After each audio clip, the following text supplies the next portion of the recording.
What is up, everyone? Greetings to our dearest listeners. I am your host, Ralph Justin Lenon, the human biology enjoyer from N03A, and welcome to Okie Dokie with Doc Lenony, where we talk about anything under the sun. Science, literature, medicine, and personal life advice. The one and only podcast that you will ever have to listen to because you name it, I've got it. Buckle up as I welcome you on today's episode. Our spotlight will feature the article entitled Importance of the Comparative Anatomy in Forensic Anthropology, a Case Report. This is a work of Da Silva, Mendez, Marino, Do Rosario Jr., and Guimares. Before I give my insights on the paper, let me brief you guys on what it is about, the rationale and the methodology so that we're all on the same page.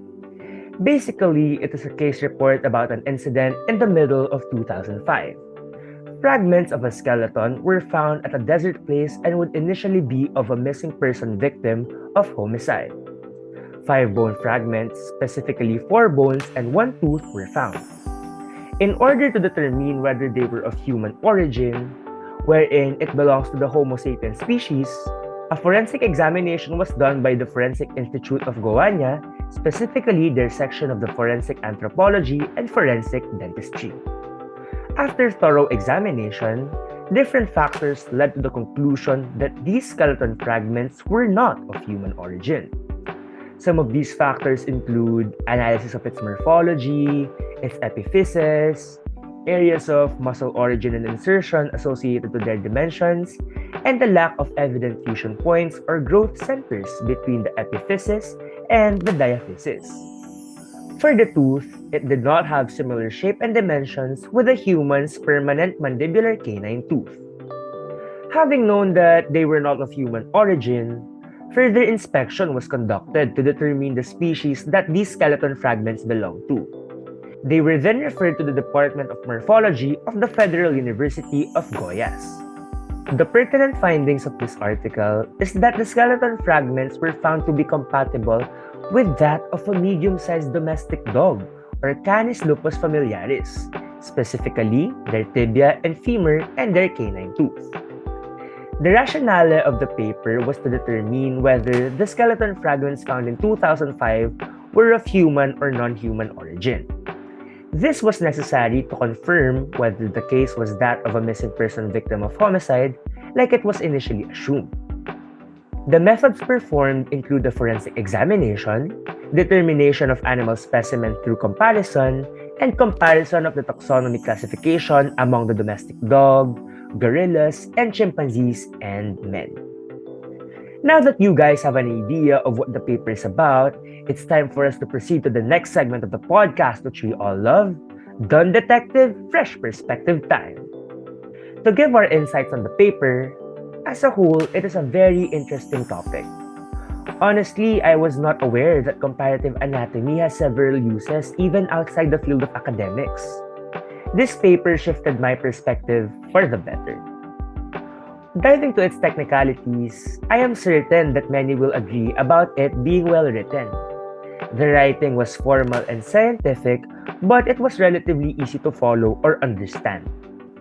Aside from this, the methodology consisted of techniques that yielded concrete, specific, and reliable results. The findings were very helpful and in line with the rationale of the paper. You know, guys, I am really glad that we go about the digesting of papers like this one because we get to absorb and learn a lot. This case report taught me the importance and relevance of comparative anatomy even beyond my program in human biology. Because of this article, I was able to understand that comparative anatomy has a use or forensic purpose which is vital in differentiating whether a biological evidence is of human or non-human origin. Like, just imagine how things would have turned out if we did not have comparative anatomy. In this case, the skeleton fragments would have been mistakenly labeled as human remains, and the case would proceed in the wrong direction. This can affect a lot in the family of the initially assumed missing victim, the credibility and correctness of the organizations in charge of the investigation, and of course, many more. To add, the article even emphasized this by stating that it is fundamental for the forensic anthropology experts to master the knowledge on human anatomy and have proper access to the departments of animal morphology or anatomy to investigate a certain species when necessary.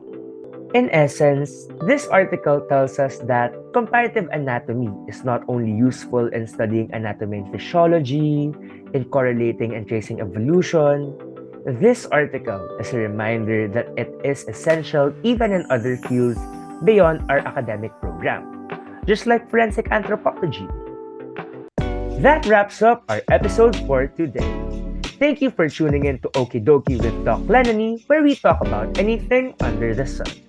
The one and only podcast that you will ever have to listen to, because you name it, I've got it. This has been RJ Lenon, and may you have an Okie Dokie day ahead.